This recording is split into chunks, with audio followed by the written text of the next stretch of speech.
Therefore God gave them over in the sinful desires of their hearts to sexual impurity for the degrading of their bodies with one another.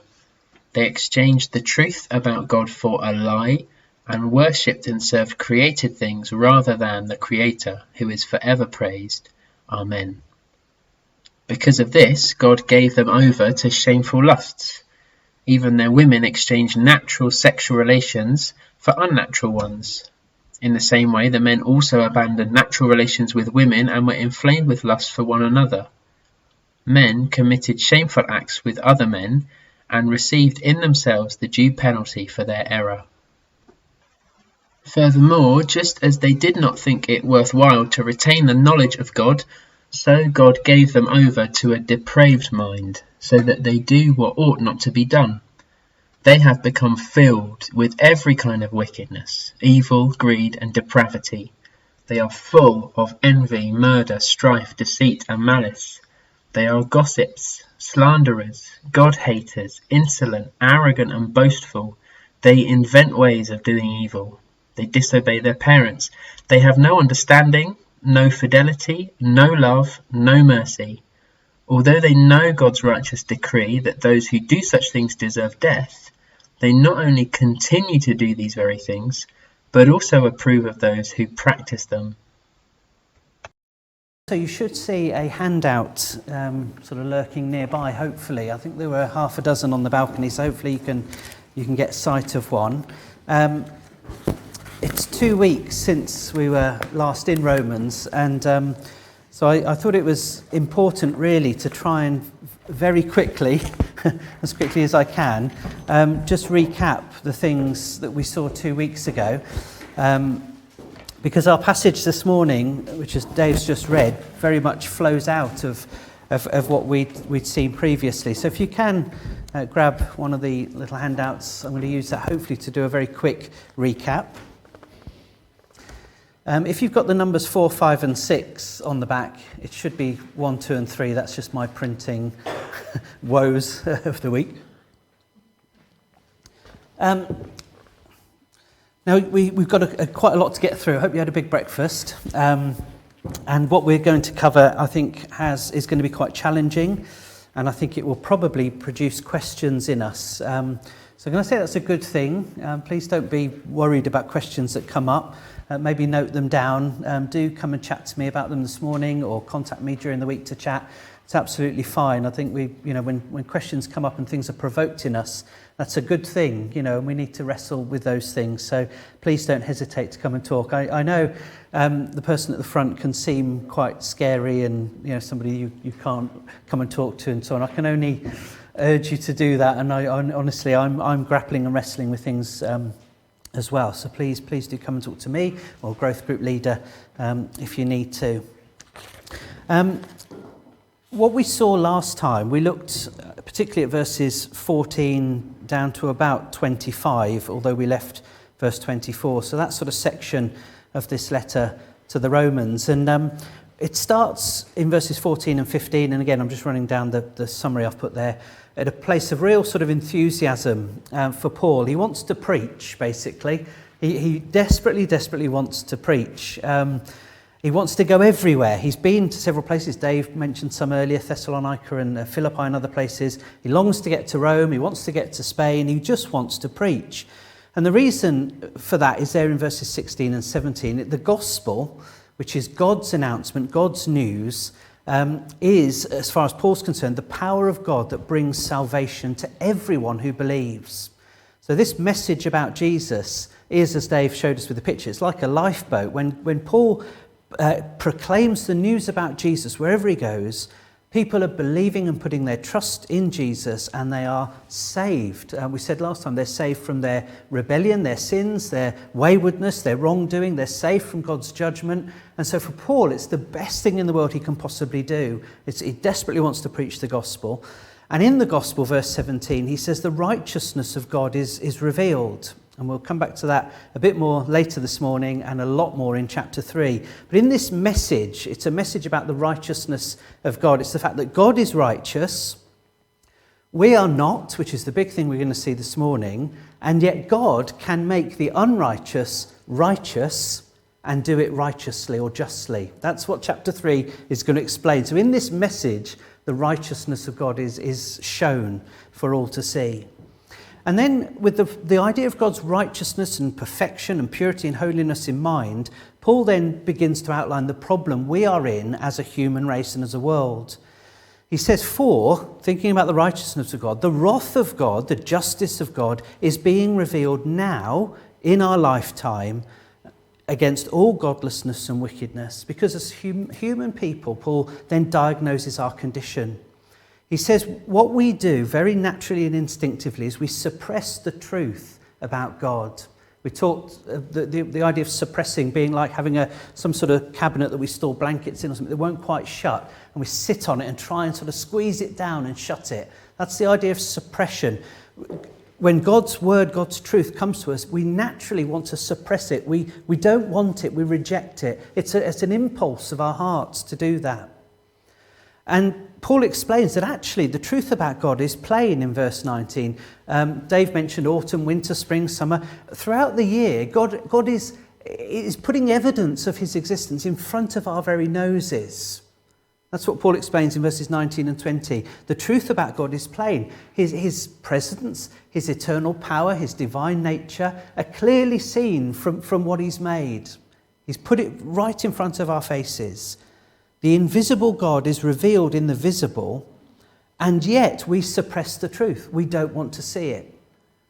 We reject it. And therefore, verse 20, we as people are now without excuse in front of God. We're accountable to him, and we're without excuse because he, in his love for us, he's tried to make his presence very clear to us.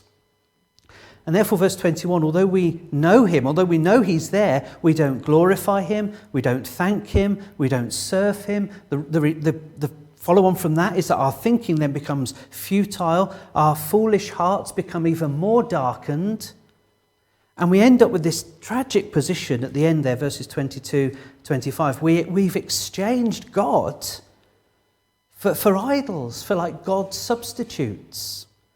We exchange the truth about God that he's revealed to us for lies. And verse 25, we then worship created things rather than the Creator.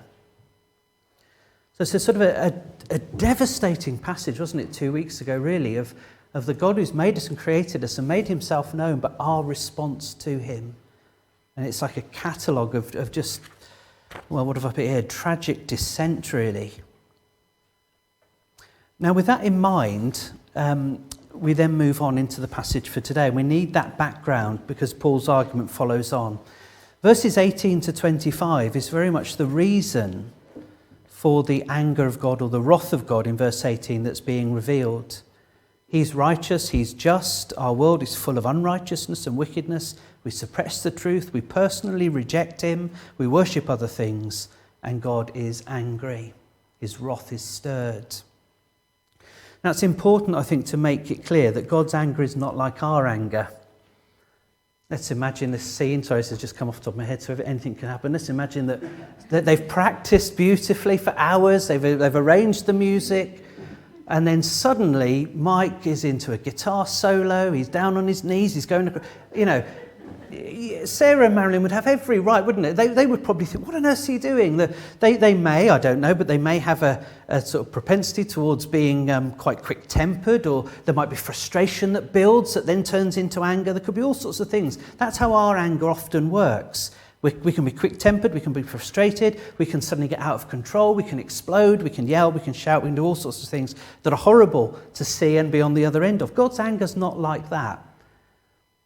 We're told that God is slow to anger. He's abounding in love and faithfulness. He's not quick to anger. And his anger, it doesn't come about simply by frustration like ours does. His anger is his settled love of goodness and righteousness and all things wonderful.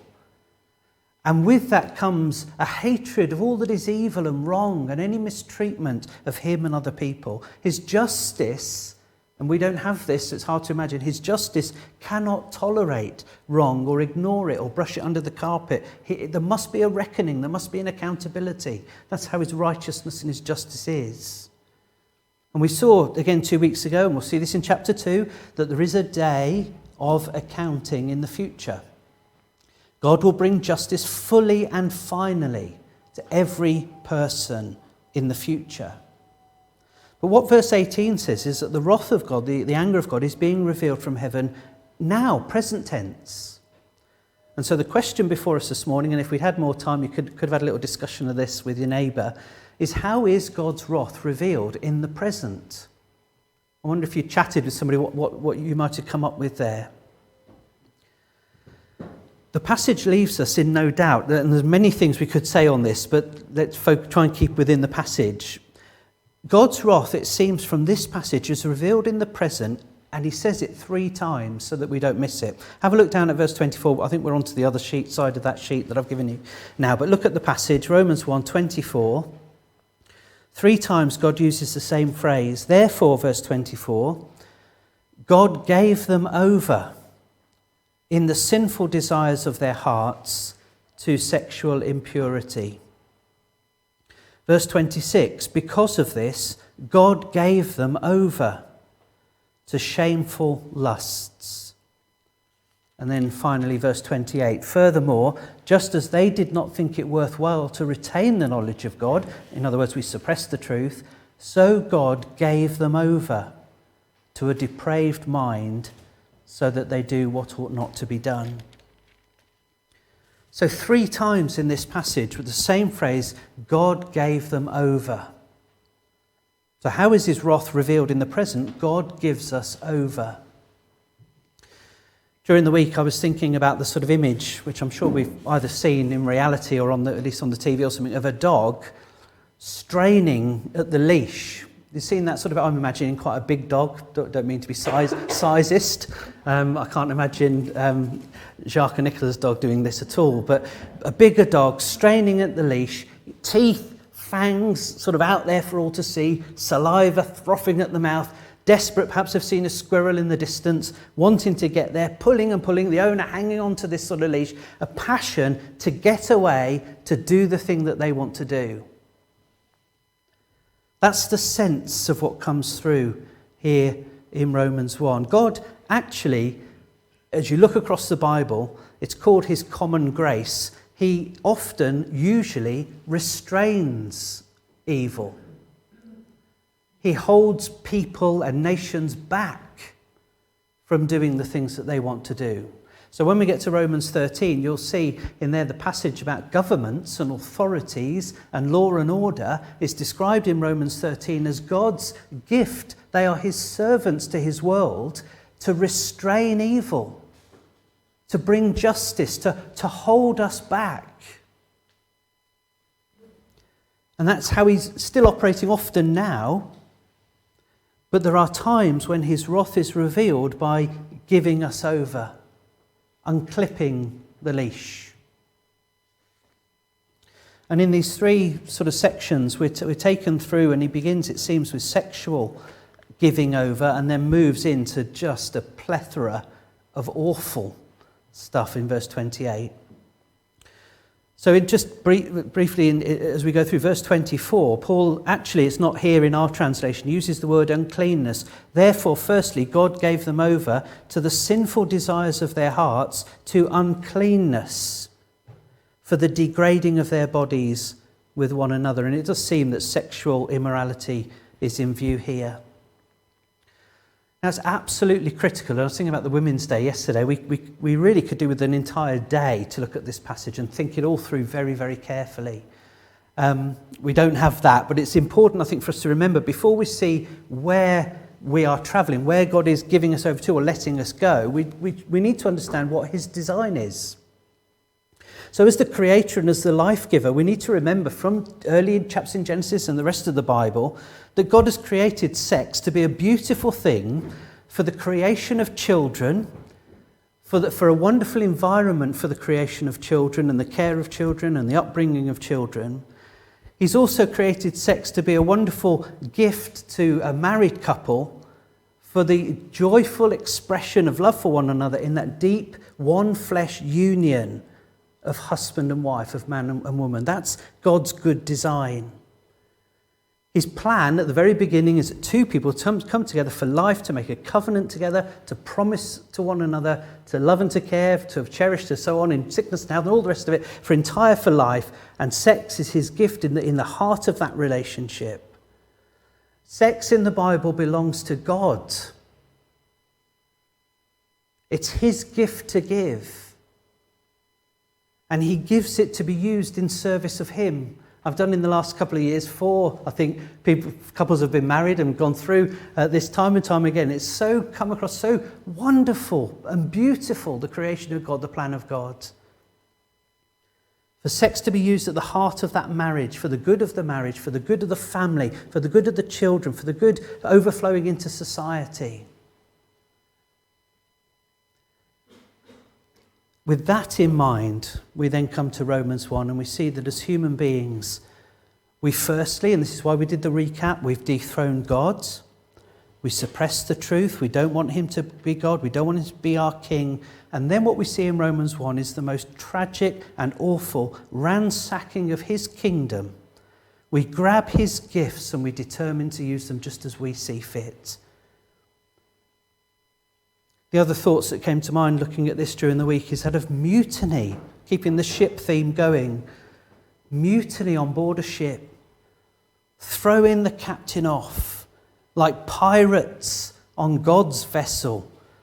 And remember, he's speaking about the whole world here in Romans 1, and I know that we're all different within that world, but generally speaking in the world, we reject his marriage. We ridicule such prudish limiting of sex. We decide perhaps to cohabit or commit adultery. We have sex without life commitment, without promises. We have open marriage. We have multiple partners. We sleep around. We have prostitution. We have pornography. We stream all of the above and far, far more to our televisions, our computers, our phone apps, our books, our cinema, to our fellow shipmates on this world for their entertainment.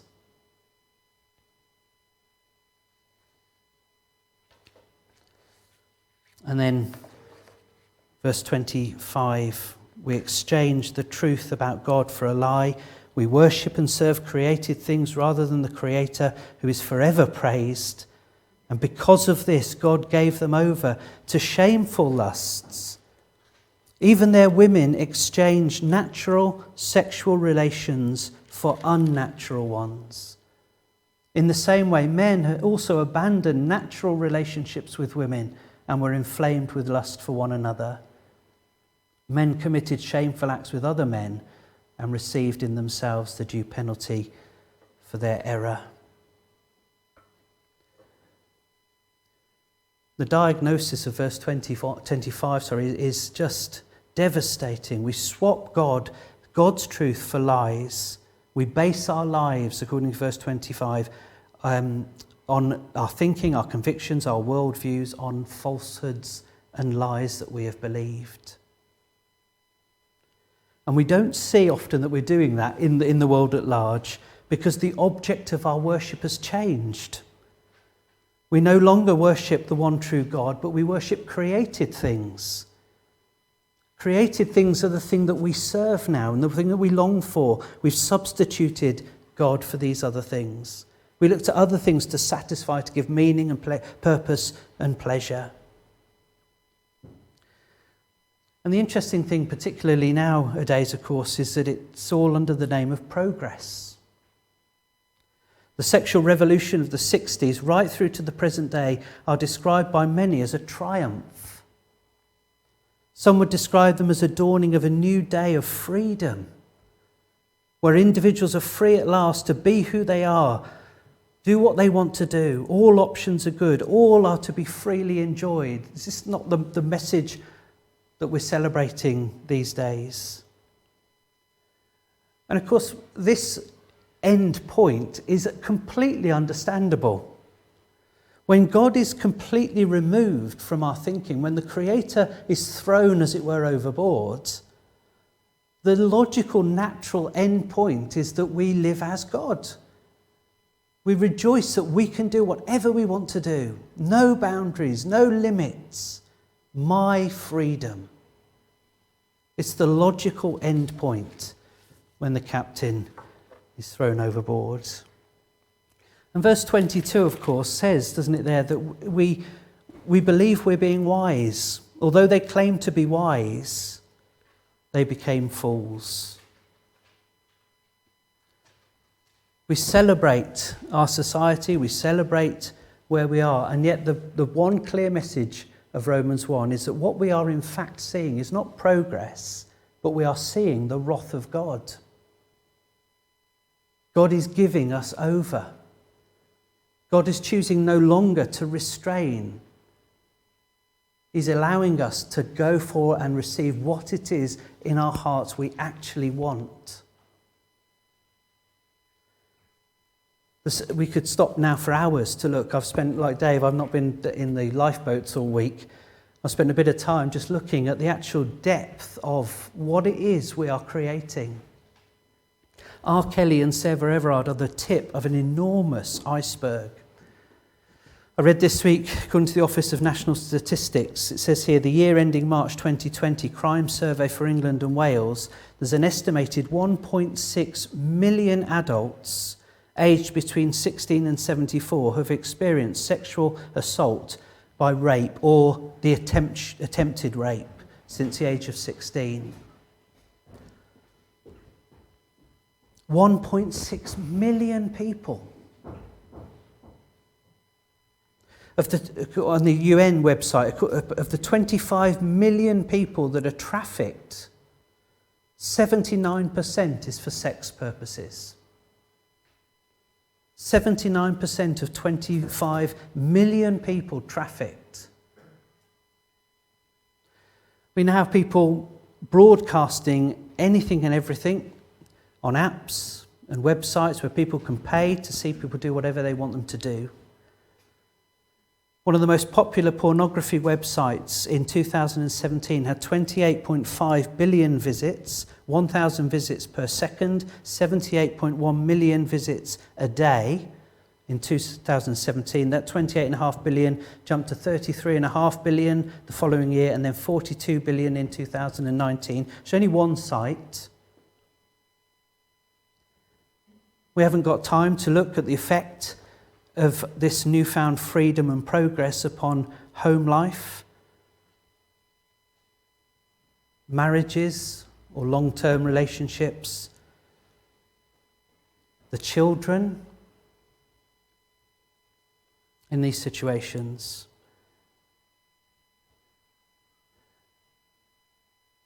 I feel like it's very disingenuous for us to hear the headlines of freedom and celebration and progress and not to see the horror that this brings in people's lives. And of course, it's not just out there. Jesus teaches that all of this external stuff actually begins in every human heart. And the lust of our hearts and the things that we want, those sinful desires that are there.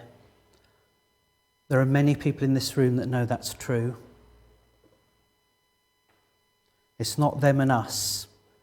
Romans 1 is talking about a world in rebellion. And the expression of that rebellion is seen in a multitude of ways.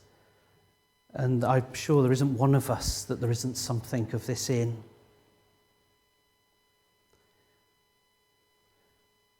As I say, it makes sense that the world who've thrown God off should end up in a place where we all do as we see fit and do what we want in our own eyes. But it's devastating that some churches echo the belief of the world. The Creator is grieved. We see it in Genesis before the flood. He is grieved at what he sees. He's grieved at the way that we treat him, yes, but he's grieved by the way we treat each other and the way our actions affect others.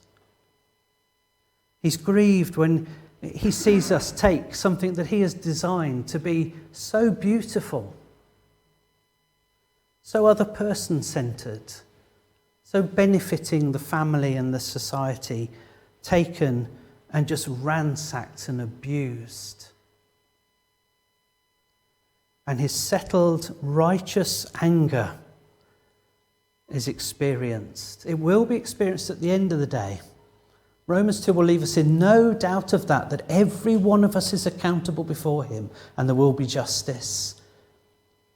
But his settled righteous anger is seen in that there are times now when he gives us what we want. He gives us over.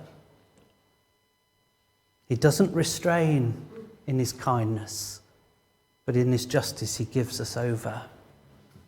And it grieves him.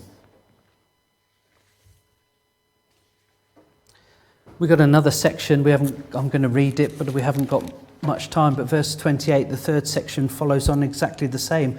Just as though they didn't think it worthwhile to retain the knowledge of God, so God gave them over to a depraved mind. Our thinking goes, and then we do what we ought not to do. The thinking goes, and our behaviour follows. We become filled, verse 29, with every kind of wickedness, evil, greed, depravity, full of envy, murder, strife, malice, deceit, gossip, slanders, God-haters, insolent, arrogant, boastful. We invent ways of doing evil. Disobey our parents. There's no understanding, no fidelity, no faithfulness, no love, no mercy. I was trying to think, and it's too trivial really, I was trying to think that the youngsters were having toast this morning before church, talking about which toppings they like. They've got chocolate spread and Biscoff and Marmite and jam, and there's so many things you can put on a slice of toast, aren't there? And usually parents, you know, they're a right pain, aren't they? Sometimes they say just the one slice, just two slices, or, you know, not limits, restraining. And we think, come on, I want to put all four toppings on the toast. I want to have a whole loaf. And that's the sense of what we see here. We long for these things. We want to be greedy. We want to be jealous. We want to be hating others. We want deceit. We want malice. We want to gossip. We want to hear that little bit of news. We want to slander somebody and talk about them when they're not in our presence. We want all of this stuff, and God gives us over. And verse 32 is a devastating diagnosis, isn't it, of the human condition. Although they know God's righteous decree, and we'll see conscience in chapter 2, we know these things are wrong, and yet we continue to do them, and we approve of those who practice them.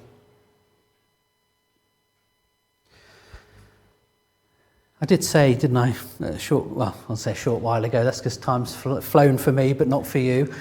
But there's difficult things to hear in this chapter. They're tough to hear, and there are things we may want to talk about and question and look more closely at. But the big picture of Romans 1 is that the world is in a mess of seismic proportions. 3 facts come through from Romans 1. God is unimaginably righteous. We are incredibly unrighteous. And thirdly, God holds us accountable. That's what Paul is doing in Romans 1. He's showing that we are all without excuse before God. By the time we get to chapter 3, he's going to show us news that will blow our minds, but we can't wait that long, so let me just give you a bit of a heads up as we finish. If you look back to the top of that summary of last week, or 2 weeks ago stuff, at the top of that summary, we see a man whose name is Paul, who wants to preach to everyone. Their background doesn't matter as far as Paul is concerned. They can be a Jew or a Gentile. They can be a posh Gentile, the wise, the intellectual, the thinkers and whatever, or you can be a non-posh Gentile. These are categories from the world Paul was writing in. It doesn't matter to Paul. He will preach to anyone and everyone because in the gospel, the righteousness of God is revealed. In the gospel is the power of God to save people. You see why he wants to get to Rome? He wants to get to Spain. He can't stop it. He wants to tell people there is nobody who is unreachable by this gospel. There is nobody that's sinned so bad in sexual matters that they cannot find forgiveness and salvation and restoration and change. There is nobody that's disobeyed their parents so much or been full of evil or greed or whatever it might be or invented ways of doing evil. There is nobody who cannot be reached by the gospel. The righteousness of God is revealed. We're going to see all of this in chapter 3, but let me just give you again another taste. In the gospel is the message of the God who entered into the rebellious world he's made, took a human body and went to a place of execution to die in the place of sinners. He bore our sins in his body on the tree, says one verse in the New Testament. The righteous judgment that you and I deserve in the future fell upon Christ in all its fullness in order that the justice of God might be met. My sins paid for by him. He now, having taken my sin, can declare me a sinful and sexually sinful, fallen, broken person. He can take me and declare me to be righteous in his sight. If this morning you may have had all sorts of reactions to some of what's been said and some of what's in this passage, if there's anybody here this morning who at any point felt any sense of the conviction that you have not lived in the ways that God has designed, if you've had any sense of the fact that he is grieved by the way that you have lived, by what you have done with your body, with your life, any sense that you've offended him and you're not right with him, then there is enormously good news for you here. That Jesus Christ came for you. Jesus Christ bore your sins in his body on the cross. Jesus Christ has paid for them in full. The wrath of God, because of God's justice, this is a wonderful fact, because of God's justice, if his wrath was taken by Jesus, he cannot punish you for the things that Jesus has died for in your place. He can't punish your sin twice. The gospel is the power of God to salvation for everyone who believes. You put your trust in Jesus Christ this very morning, and God's salvation comes to you. You are washed beyond belief. You are cleansed. The righteousness of Jesus is given to you. There is no judgment for you to face. There is no wrath to come. You are reconciled to him. We saw it modelled by Jesus. Do you notice? Look in the Gospels. Every time he meets somebody who has sinned sexually, whether he meets prostitutes, he meets somebody who's had several men and the man she's not with now is not her husband and so on, Jesus meets these people with such love and kindness. He comes alongside them when all of society rejects them. He gives them, as they turn to him, forgiveness. He washes them, he restores them, and he changes their life. They go away to realise that God has designed sex in a very, very different way, a beautiful way, and has changed people with his help. That's what they pursue. And so I would appeal to you now as we finish, and I know it's been long this morning, but I would appeal to you this morning, if you sense that any sense of conviction within you, then there is wonderful hope for you. And the God who is grieved was so grieved he came to a cross to rescue you. So you can come to him this morning and know that washing, and know that new beginning, new birth. And you can talk to myself or Dave or any Christian you know about that, and pray with them. Can I just say in closing to those of us here this morning that are Christians, we've got a model, haven't we? When we look at our world, and I hope I've not conveyed this morning, our calling as Christians is not to look out that world at the window and point the finger and condemn. Jesus looked at a wayward world and came to the cross. Paul looked at a wayward world and wanted to travel and tell people the good news. Go to them, love them, bring them the hope that's in the gospel. God is in the business of restoring and changing lives and bringing us, as it were, to finish the picture, onto his boat, a boat that's being restored, a life that's very different, life as God intended it, which will bring blessing to us and to others. So we're not in the business of condemning, we're in the business of loving and reaching out with a great message of hope.